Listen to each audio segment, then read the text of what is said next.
Broadcasting live. It's America's longest running talk show on computers. It's Computer America, bringing you the biggest names in technology with guest interviews, new products, and your emails. Listen live at computeramerica.com on any device around the world. Email the show at live@computeramerica.com or find us on social media. Be sure to check out our website for contests, giveaways, show notes, live video stream, podcasts, and more. You're listening to Computer America.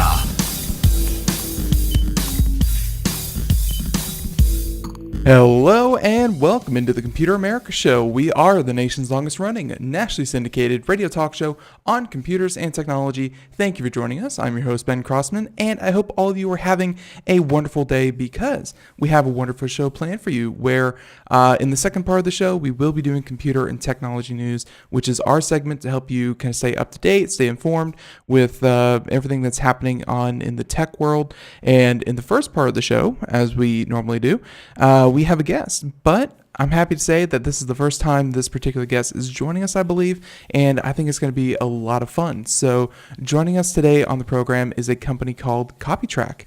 And while obviously some of you out there I know are, photography professionals or just have, certain assets that you want to protect, because let's face it, you put up a digital copy of a photo, and how do you protect that? How do you make sure that what you have taken, you're accurately compensated for? So this is the company that's going to help you do that, and really looking forward to our conversation. So before we get started, a couple of things, including computeramerica.com. That's where you'll find a link to our guest's website, to anything that we talk about in the news segment, any articles, reviews, topics. We'll include links to everything right there at our website. Also, be sure to check out the video portion at twitch.tv/computeramerica. And then on top of that, be sure to check out the social media contest. And all that being said, why don't we go ahead and get started and just bring on our guests, not waste too much time, because I think this is going to go a little long, but we'll do our best, folks. It's going to be good. So as I said before, CopyTrack, to tell us all about the company, what it is they do, and how they do it, is none other than the CEO himself, Mr. Marcus Schmitt. So Marcus, welcome on to Computer America. How you doing? Hi, Ben, and thanks for having me today. I'm doing fine. Actually, I'm calling from Berlin. Oh, perfect. Yeah, no, it's that's obviously quite the ways away, but you sound like you're right here in the studio, so not going to sweat it at all. So yeah, and before we get started with kind of what you do and how you do it, let's talk about kind of the company's past. When was the company founded, and how did you find yourself working with them? Okay, so first I enjoyed taking photos myself, and then someday I found those images used in the internet, but without my consent. And so I became aware of this issue, and I talked to some friends and photographers, and I realized that they face a big problem because, their images are used online permanently, and 80% of those images are used without a valid license. So second, as an entrepreneur, I naturally think of business opportunities, and I saw that 2 billion images are actually uploaded and shared every day. And 80% of these images are used illegally, so in the end you can do the math. So for photographers, CopyTrack is just a safe way to get fair payment for their work, and this is how everything started, actually. Yeah, and obviously there's a lot of problems wrong with today's kind of image, I guess image licensing and how to get access to it and things like that. I mean, obviously there have been stores before, and you are coming at this. Well, yeah, I'm sure we're going to get fully into this, but why did you decide to try to identify photos as opposed to be another vendor of photos? Like let's say a marketplace that has its own particular digital rights management baked into the service. It seems like you're being more proactive as opposed to just being a facilitator of selling photos. Yeah, so, well, if you look at the image market as such, then you have the creators, the photographers. Then you usually have, in the traditional market, the image agencies that sell the images, and then there is nothing. And that's the big gap that existed. So images are used online more and more. I just told you the numbers, and this means this gap had to be filled. I mean, if you go to the internet, you just right-click and you can use the image. But if 80% of that work is stolen, of course, the professional photographers especially, they do not get rewarded. And this is where CopyTrack comes in. So it offers this service for photographers, for image agencies, publishers, basically everybody who owns image rights of online images. And then they can just sign up for free with CopyTrack, and we find where these images are used worldwide. And then the photographer can decide whether it's legally used or it's stolen. And if it's stolen, you can simply submit a case to CopyTrack, and we take care of the post-licensing, or if this doesn't work, of claiming back the money for you. And for you, it's totally risk-free, and you only pay a success-based fee in case we are successful. No, and obviously there's I'm sure there's tons of work, tons of back end into everything that you just described. So why don't we start with obviously a typical user, and let's go through the usage experience. So a lot of questions pop up. The first one being, let's say I have a photo. How do you differentiate between my photo that I claim is mine as opposed to someone else who claims that the same photo is theirs? Because obviously it's especially if you have like a raw image with no watermark or anything like that. I guess claiming a photo is very ethereal. Just saying I took this, it's kind of hard to prove. So how do you prove that a photo is the person who registers it? Well, we have to distinguish two services. We have a CopyTrack, which is searching images online and is taking care of the post-licensing and or the claiming of these illegal uses. And second, we have the company called Consensum. That's the global copyright register. Yeah. And that's another story. And you're right. I apologize. We're going to get into Consensum here shortly, but actually, you're right. More on topic.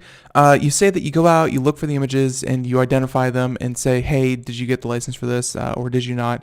Talk about the tracking, because I think most people would be familiar with things like Google Images.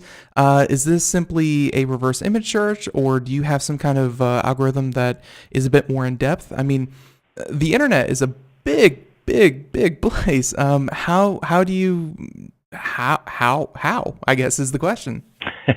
Yeah, exactly. So we have different, let's say, crawling technologies. We have one that is, let's say, broadly crawling and searching images, but we also can dedicate them to certain targets. Also, it depends whether you are, let's say, an amateur user of the system, or you are a professional one, or you are an agency that signs up a contract with us. So the images that we have on our system right now, it's about 65 million images we host. We are searching them every bi-weekly. So every second week, your images are searched worldwide. So even if you have your hits that you received once, 2 weeks later you might receive new ones because of course your images are further used online. And then once you have those hits, you can have a look at them. And if you identify that someone has stolen the image, of course we first check with the opponent whether there is a valid license.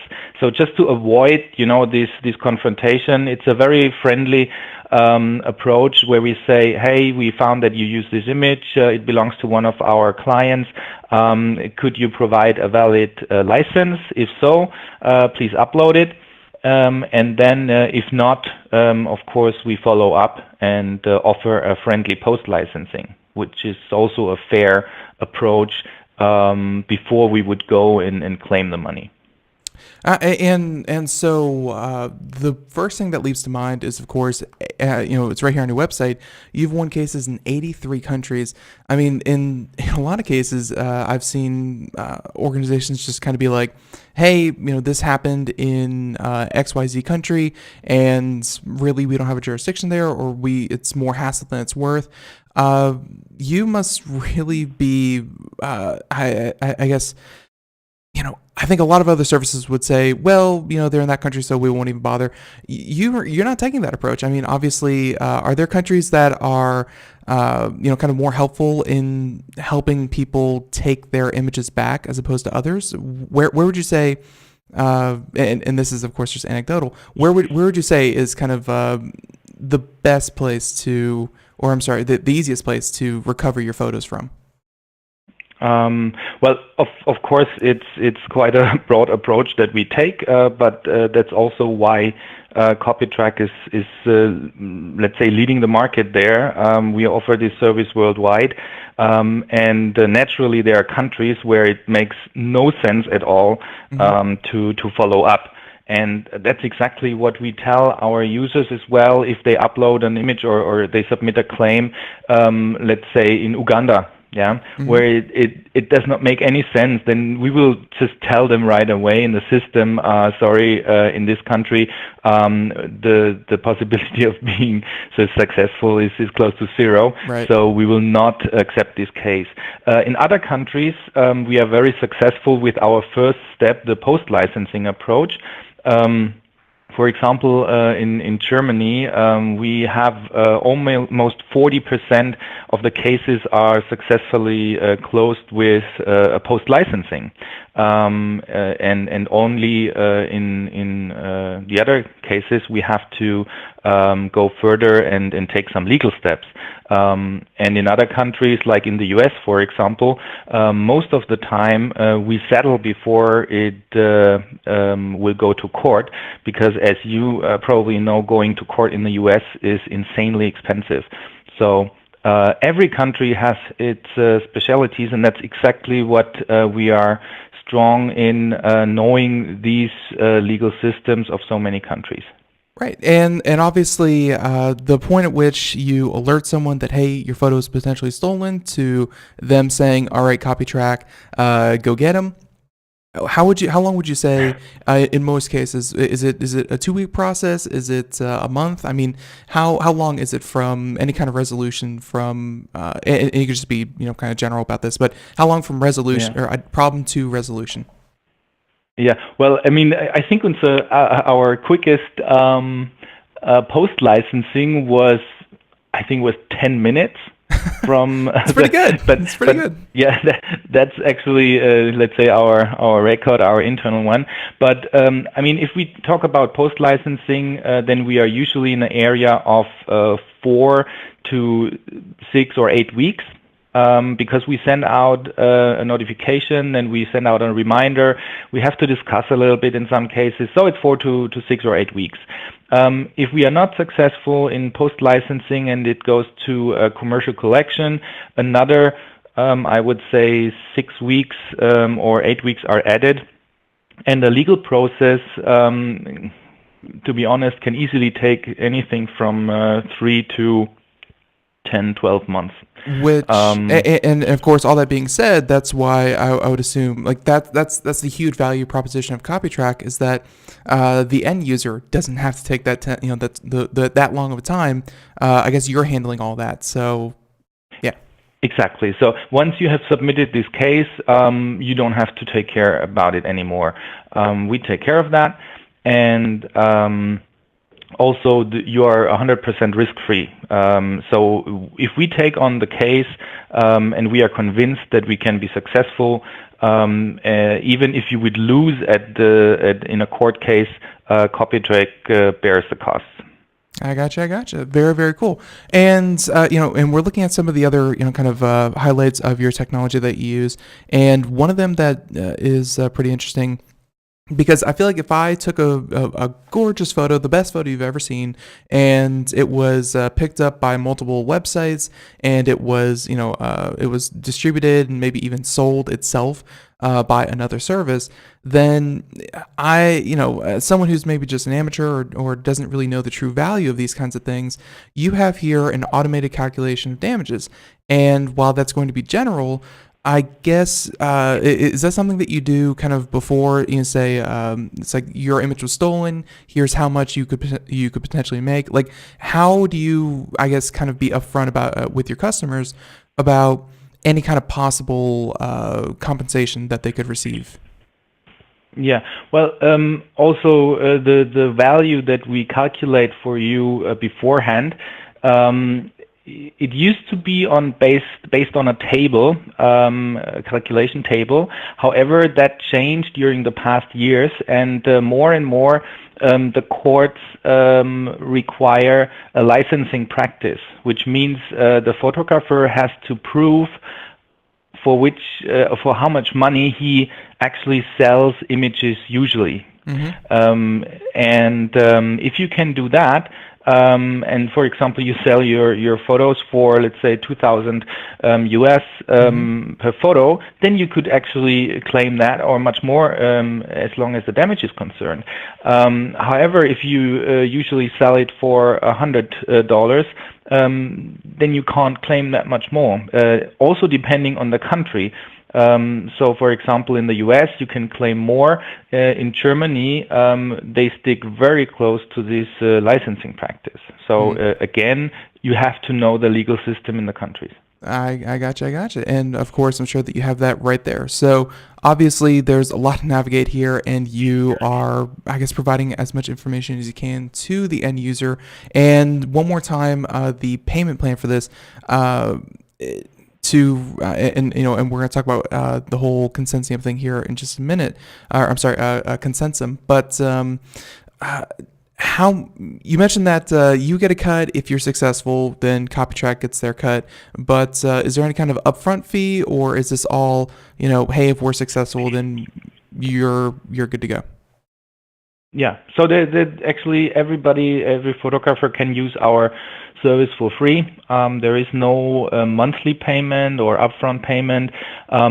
All we do is that we limit the accounts for security reasons to 1,000 images in the beginning if you sign up. And then you can easily drop us a message saying, hey, I would like to extend to, 10,000 images or 1 million. And then, of course, you also have to fill your address and your bank details, because if we receive money for you, we want to pay it out immediately and stuff like that.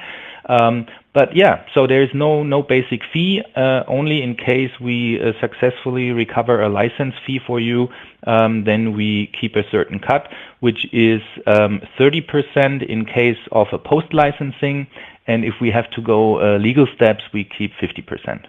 That's not half bad, especially considering how much weight you take off of, in terms of, I guess, responsibilities and just thinking about it. That's actually very, very good. So I definitely do like that. So it's come up a couple times, and just yesterday we talked to a company here on the show called BlockSafe Technologies.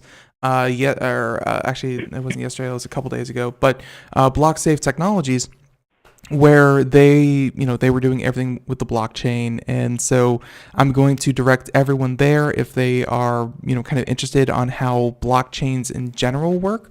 But if you would like to get a little bit more specific on how Consensum works, and, so don't go too heavy into the details, but just give us the broad strokes and how blockchain technology can actually help with, with what it is that you're doing. Yeah. Okay. So as we said, CopyTrack is this service based in Germany, in Berlin, taking care of the copyright enforcement. Consensum is based in Singapore, and we developed our own blockchain based on the Qtum blockchain, and it's dedicated to the registration of digital assets. So the blockchain as such is public, and it can be used by anybody who wants to register digital assets. On top of that, we built the application, the Consensum application, which is the global copyright register for images. So before I talk about that, for example, if you like music, and you have the idea of registering music or registering video, or you are a lawyer and you want to register contracts, you can build an application using the Consensum blockchain to register these digital assets. So this global copyright register of Consensum is just the first application using the Consensum blockchain. Now, this global copyright register works quite easy. If you think of, let's say, a company register or a car register, what do you have to do? First, you have to identify yourself with your passport usually, or your ID card, and then you can register your real estate, your house, your car. And it's the same with Consensum. So if you sign up, you will have to identify yourself just as if you open an online bank account. So there is a video identification process, and once you have identified yourself, you are fine to use the global copyright register and upload your images. And then if they are uploaded, you can register them. Once you register them, your personal data will be connected with the data of the image. That's two different hashes that we will write onto the blockchain. And then you will receive a certificate. It's a PDF document containing all the information. And also a certain number where any third party can actually look up whether this information is correct or not. And the nice part of the blockchain is that it's immutable because it's a distributed database, nothing else. Right. So nobody can actually change the data afterwards. And yeah, that's why blockchain makes total sense for any kind of register. Yeah, I couldn't agree more. I mean, the idea that obviously if you have a photo, you sell the photo, and you sell the rights to the photo, there's going to be a single ledger or like a single place that people can go and say, I bought it exactly at this date, this time from this person.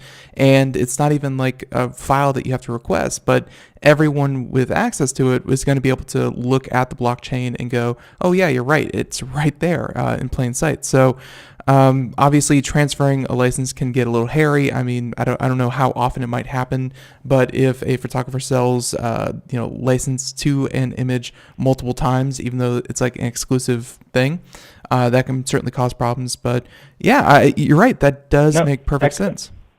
Yeah, sorry to interrupt, but exactly this does not cause problems anymore. It's actually solved by the blockchain, because if I sell an image, the licensing information will also be written as an entry on the blockchain. So if I own the image, it's registered. If I license it to you for 1 year use on the internet, it will be written onto the blockchain. So this is the first time where you can actually have a transparent licensing history of an image.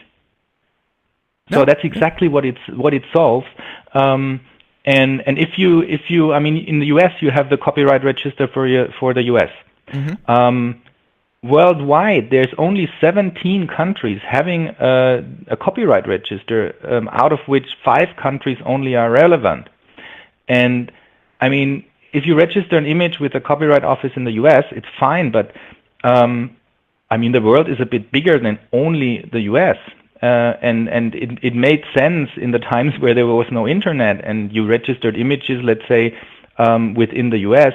But now that images are shared worldwide, you need a register that covers all the countries worldwide, right? I couldn't agree more, and especially when you run into situations like there was a certain monkey who took a selfie of himself, and it became a legal issue as to who the photo really belonged to, because of course it was picked up, distributed by a bunch of people, and obviously the photographer had to fight very hard to say that, hey, this is my photo. If you could, obviously a monkey cannot register the photo on a blockchain, but hey, maybe the photographer could, and that would have solved that kind of thing. Like, there are glaring problems with with photos, and of course with the advent of the internet, it's only gotten worse. So it's great to see companies such as yourself trying to tackle this, and I guess that's a good way to segue into this question, which is the ultimate goal.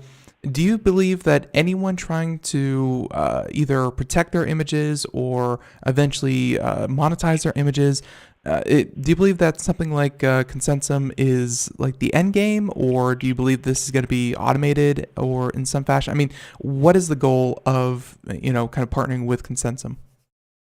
Well, first of all, Consensum is also it's a global copyright register. It's free to use. And therefore it's the first step to protect your images.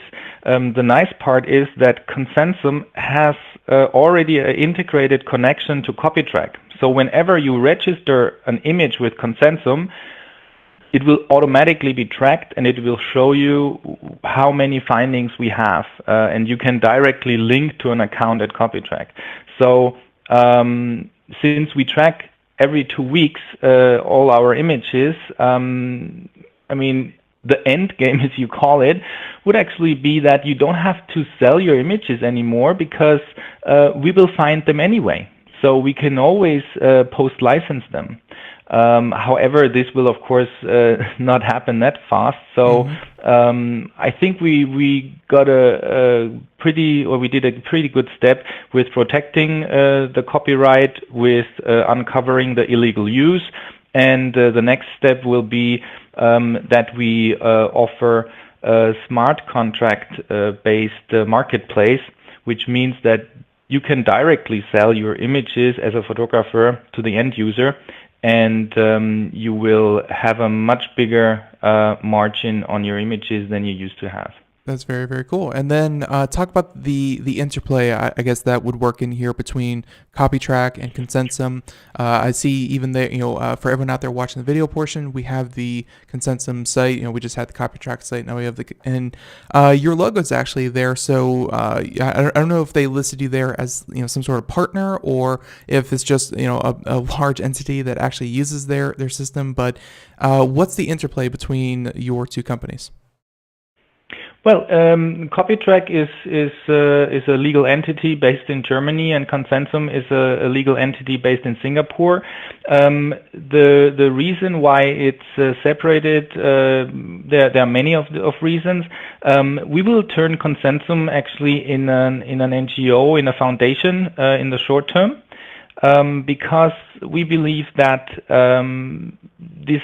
since it's anyway a public blockchain and a public portal to use, it makes sense to gain more trust among governments, right, and among different nations. So the next step will be that we install an international board that manages the company, and the next step will be that it will be a foundation and a non-profit organization, and hopefully that will lead into a global acceptance. I don't know whether it will work out, but we'll do our best. Yeah, and even further beyond that, I guess the point that I was also trying to get at was, is Consensum's technology going to be available through through CopyTrack, or is CopyTrack going to, I guess, integrate with that further? I mean, let's say an end user starts to use one service or the other. How is that going to affect the user experience for? Yeah. Well, if you use CopyTrack, it has nothing to do with Consensum actually. Yeah. However, if you sign up with Consensum, while you sign up, you will be asked whether you want to open an account or you accept that CopyTrack will track your images, Mm-hmm. so that you know when they are stolen. You can decline it, then they will not be searched, but usually you accept it, and then this means that you automatically use both services. So that's actually the full package for a photographer. I got you. So Consensum would be the place to get kind of the full integration, but CopyTrack, like you said, can be used independently and upfront for free. So very, very nice. Obviously, we talked a bit about the cost, and you would, and just to be clear, you would definitely encourage people who use CopyTrack to maybe take a look into Consensum and see if that's something for them. Yes, exactly. So Consensum is online already, but the full function will be online next week, November 15th, and from then on it will be developed further. Oh, awesome. So, hey, we got you a little bit ahead of time. So that's great. And I think that about wraps it up for, kind of everything. I'll let you have the last word. Is there anything that we missed or anything that you wanted to highlight about the two services? No, actually, I can just recommend every photographer to give it a try, since it's risk-free and no initial costs are involved. So we are happy to assist. And they should just sign up with CopyTrack and upload their images. And if they have any questions, we are here to help. Perfect. Yeah, and obviously, like you said, you're calling in from Germany, but but this is available in all of these different countries, really kind of independent. Yeah. I think we serve 5 languages on the portal, Japanese included. It's a very big market. And our communication towards the infringers, we even serve 13 languages. So we are truly international. Very, very cool. So I'll and one last thing, if people want to find out more, where would be the best place to go? Well, for CopyTrack, it's www.copytrack.com. And for Consensum, which is written with a C in the middle, so Consensum, it's .org. All right, and we'll include a link to both of those in the show notes. And everyone, we've been talking to Mr. Marcus Schmitt. He is the CEO of CopyTrack. And Marcus, again, sorry about the confusion getting you on, but I'm happy that we were finally able to, because this is very interesting. It's obviously not something that people are going to want to take on themselves. So I'm happy you built the platform to do it for them. So Marcus, thanks for coming on. Thank you, Ben, for having me. Thanks a lot. Our pleasure. Take Have care. a great day. Bye-bye. Bye. All right, everyone. And there they go. Like we said, we'll include those in the show notes. And that was a lot of fun. It really was. And looking forward to having them back on. And hey, seeing the full-fledged service launch for Consensum. So everyone, there you go. If you missed any part of today's show, you can, of course, check out computeramerica.com, and we'll have the podcast services up. You can check us out wherever podcasts are heard. And in the meantime, hey, you can do that. So with that being said, we're going to go ahead and play our mid-break right there. Check that out. And then we'll be right back. So everyone, stay tuned. More Computer America, more computer and technology news. And hey, check out our website, because we have a couple of reviews coming out here soon for some of the products that we've been checking out for the holiday season. If you are looking for interesting gift ideas, then that is definitely something you should check out. Everyone, be right back. More Computer America right after this. We are all Brother Wolf. 10 years ago, a group of locals banded together to create positive change. We took animals into our homes, held adoption events at local retailers, and talked to the community about our mission to help build a no-kill Asheville. A decade later, we have achieved so many victories for animals in need. There's been so much progress, yet there's still so much to do. As part of our year-long celebration, we encourage you to become a member of our special Compassionate Circle program. With a monthly donation of $10 or more, you will have behind-the-scenes access to the work we are doing at Brother Wolf.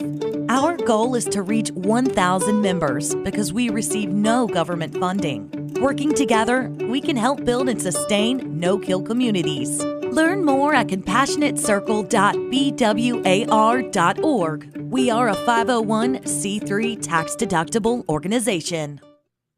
Greece is cheap. But the airfare costs a fortune. Paris? Not much closer, and again, airfare... What about Puerto Vallarta? Let's face it, flying anywhere is just too expensive. Wait, what's this? Low-cost airlines. With one call to low-cost airlines, you'll drastically slash your travel costs. We're talking insanely low airline prices to any of your favorite destinations. Where would you like to go? London, Rome, Costa Rica, Australia? Wow, that's cheap. So why wait? Call now to learn how crazy cheap it is to fly anywhere in the U.S. or international. Our prices are so low, we can't publish them. The only way to get them is to call to instantly hear the most amazing best deals on airline travel. It's that easy. So call now and start packing. 800-215-4461. 800-215-4461. 800-215-4461. That's 800-215-4461.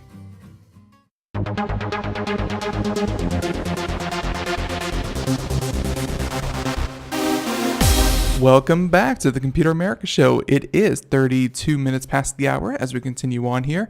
And we are going to go ahead and finish out the show with computer and technology news. If you missed the first part, again, CopyTrack. And we also worked in a website called Consensum, where you can check out consensum.org. And as I said, everything in the show notes, computeramerica.com. So in the meantime, here we go. Computer and technology news brought to you by Computer America.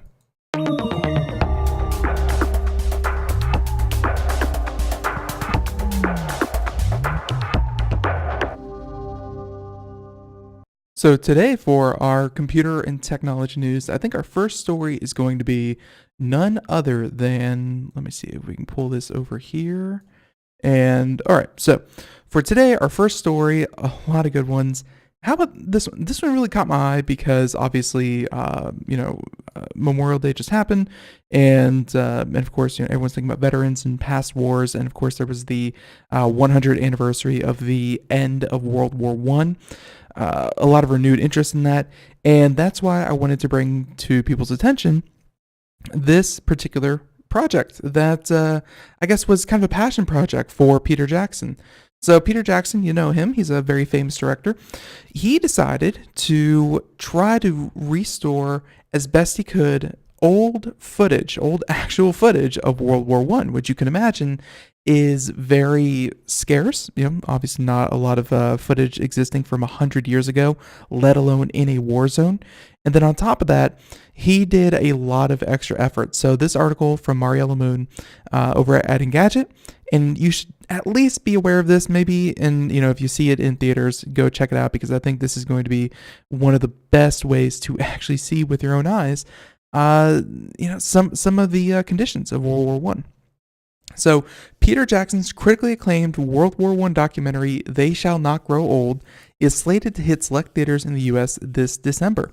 So to give you a peek at what you can expect, Warner Bros. Has released a trailer that shows the difference between the original footage that Jackson worked with and the final product that made it into the film. They Shall Not Grow Old was met with critical acclaim when it premiered at the BFI London Film Festival, and of course was available on the BBC Two and has made available to stream via the iPlayers app. But I must warn you, if you are like myself in America, it is geo-locked. So, hey, kind of hard to actually get your hands on this, but maybe in theaters. So check it out. Jackson and his team were mainly praised for how they handled the digital restoration and colorization of the original 100-year-old footage that the BBC used for its original 1964 documentary series, The Great War. In addition to recoloring the film's frames as realistically as possible, Jackson team used computers to build interstitial frames between real ones, and the technique helped get rid of twitchy movements and associated with old black and white footage, making the subjects feel more lifelike. They also applied a moderate 3D enhancement and enlisted actors to provide voices for a film's silent subjects. That's right, British soldiers who fought in the war. And they said that this will be available in select theaters on December 17th and 27th. And of course, there's a link to the trailer. We'll throw that in the show notes. And overall, I think it's just so super cool to, obviously you can see the original footage that's out there. And really, it strikes you as, 100 years ago, it's very twitchy, it's very jittery. You can imagine the old silent movies, kind of running around. And by using those interstitial frames, things look a little bit blurrier, but that's because the computer is able to, using AI and technology, is able to kind of say, all right, so this pixel look like this, and it looks like a face. So in the next frame, or at least between these two frames, we can bet that it's probably going to look like this. And it'll take the face and kind of move it a little bit. And essentially, you have a point A and a point B, which are your two frames, and it will fill in the gap in between with what should be there to better give you, more realistic movement. It's not perfect. It's not as good as, just genuine movement, but it certainly has turned this footage into something that, something you really have to see. So obviously you can check it out there, but I thought that was super cool. And again, I think people should definitely be made aware of this. So there's that one. I think for our next story, and we are going to go ahead and do, let's see. How about we talk about China? You've heard of China, right? They have a lot of people. Not only do they have a lot of people, but they have a very, I even hesitate to call them oppressive because, their government is very keen on using technology to help control a population of 1.3 billion people. When you're a communist state, it's, the absolute power of the government needs to be upheld. Obviously, for America, that sounds very, very weird. But as I said before on the show, if you want to see technology done wrong, just look at what's going to be happening in China over the next couple of years. And to further my point, this just was released today, earlier today. I guess their pilot program was a success, and now Beijing to judge every resident based on behavior by the end of 2020. That's right. Now, we've talked about the social credit system before, that social score that can really affect people's lives. And if you're wondering what affects the score, well, think of it like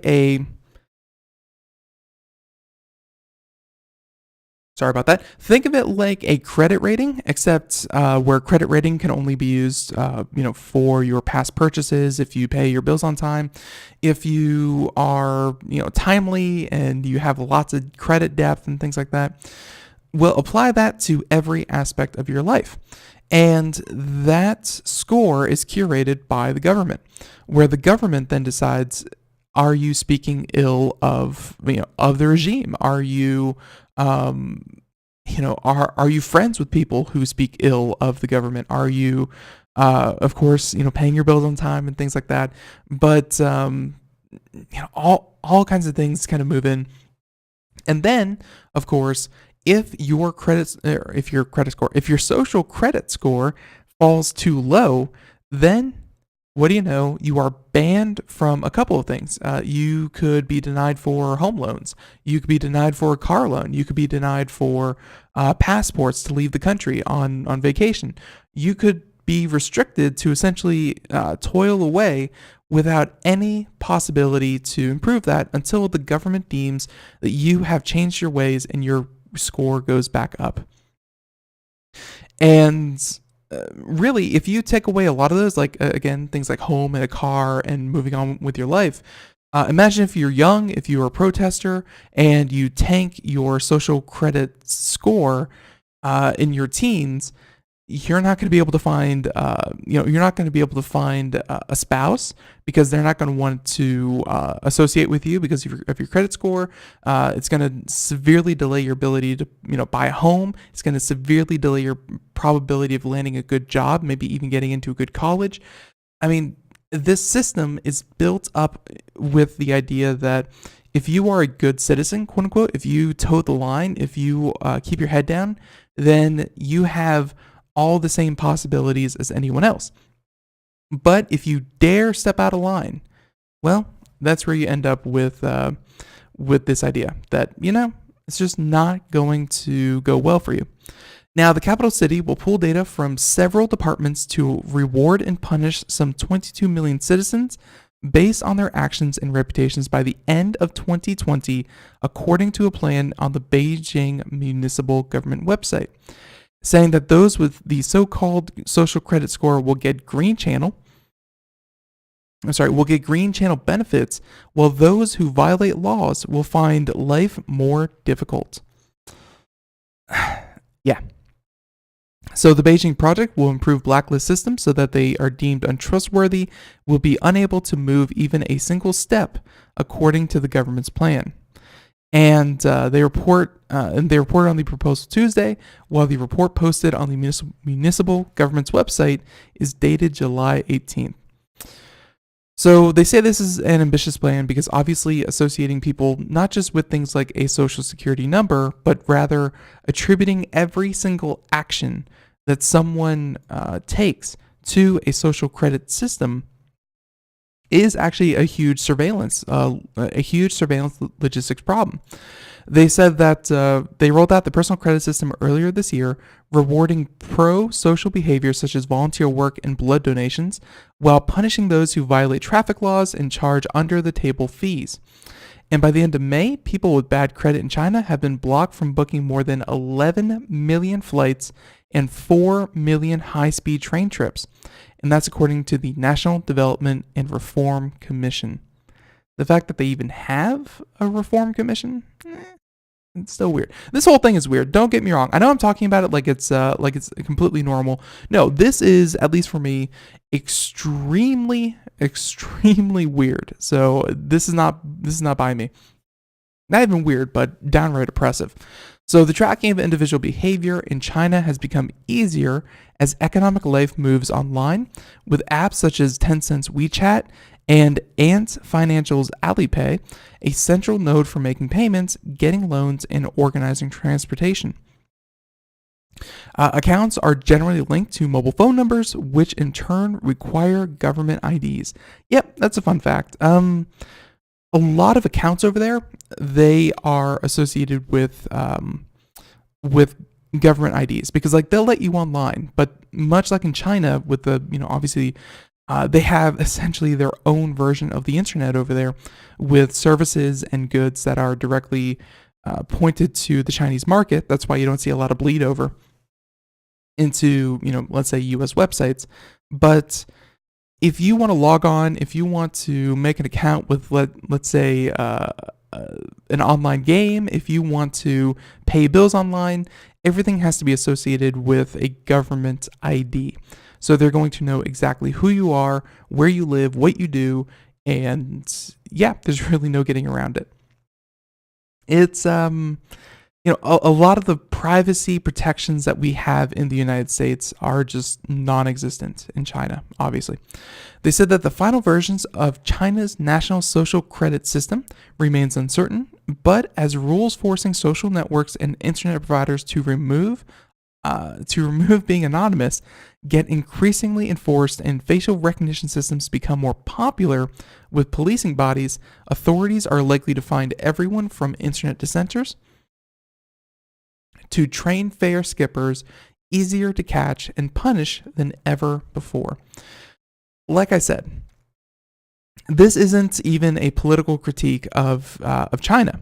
This is how are they going to do this? And they are going to do this with technology. They're going to do this with sensors embedded into everyday objects. They will have cameras on every street corner. They will be able to identify and pick people out of crowds of thousands to find one individual. It's scary to think at how quickly this is coming on. We just heard about this social credit system score kind of deal about maybe 2 or 3 years ago. And they're already talking about bringing it to another 22 million people.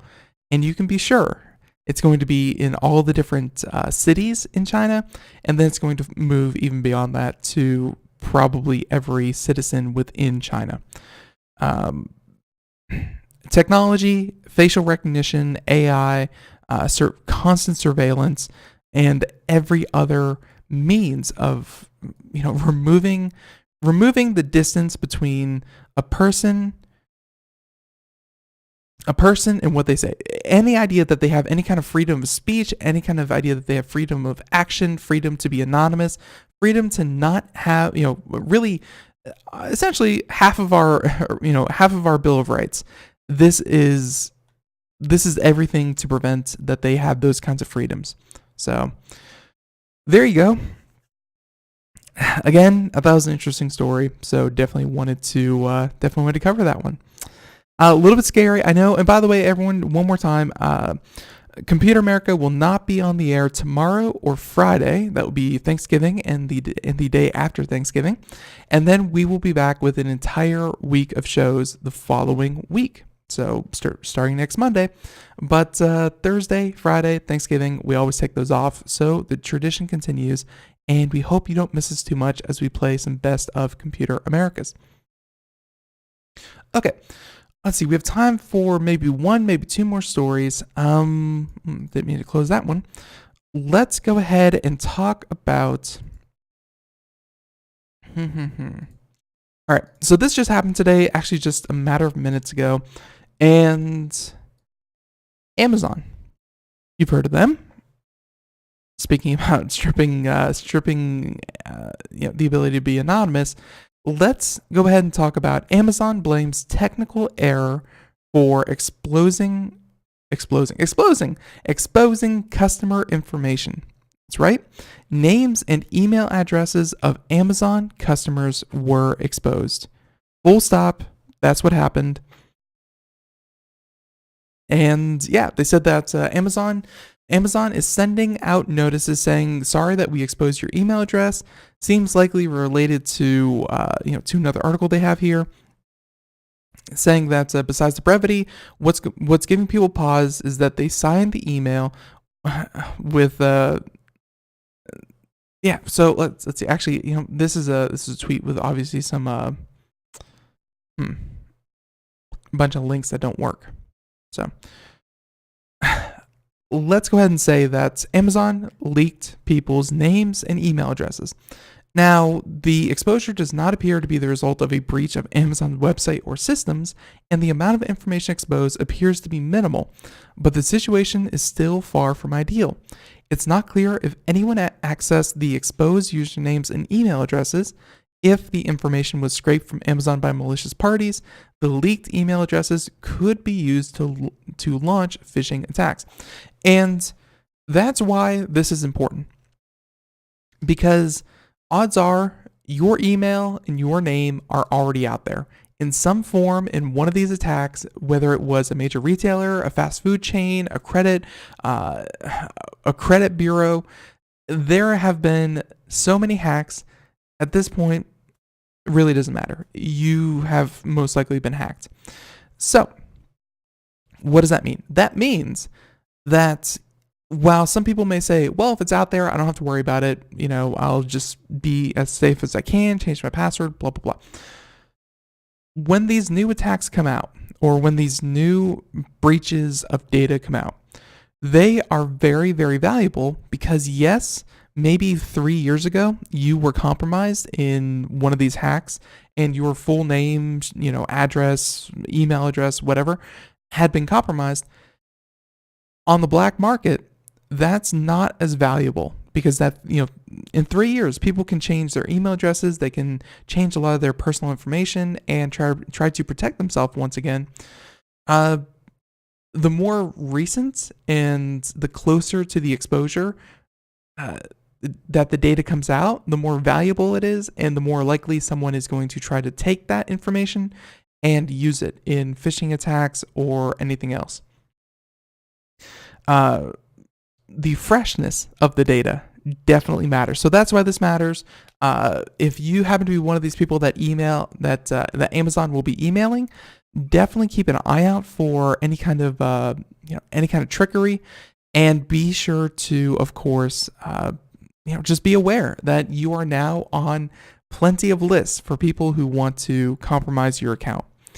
They said that while the error that caused the leak may be fixed, Amazon has run into some issues lately with keeping user information private, where last month the company fired an employee who was sharing customer emails. And earlier this year, it was reported that third-party sellers had approached Amazon employees and offered them cash in exchange for internal data and email addresses of top Amazon reviewers. Yeah. So be on the lookout for one of those emails.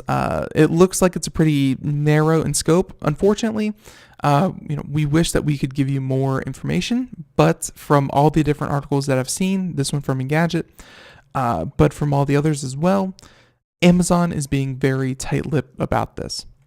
So no passwords were compromised. They said that you don't have to do that. Just be aware that usernames, your name and your email address has been. So, okay, there's that one. Let's go ahead and move on to maybe one more story. Let's talk about, I really wish I could leave you with, like a feel-good story, something to, make you feel really happy, really good about yourself. But unfortunately, a lot of doom and gloom lately. A lot of doom and gloom. So, I think we're just going to have to go with the doom and gloom. How about this story? And this is for everyone out there who has ever used or knows someone who uses a CPAP machine. These things are not inexpensive. They are quite expensive.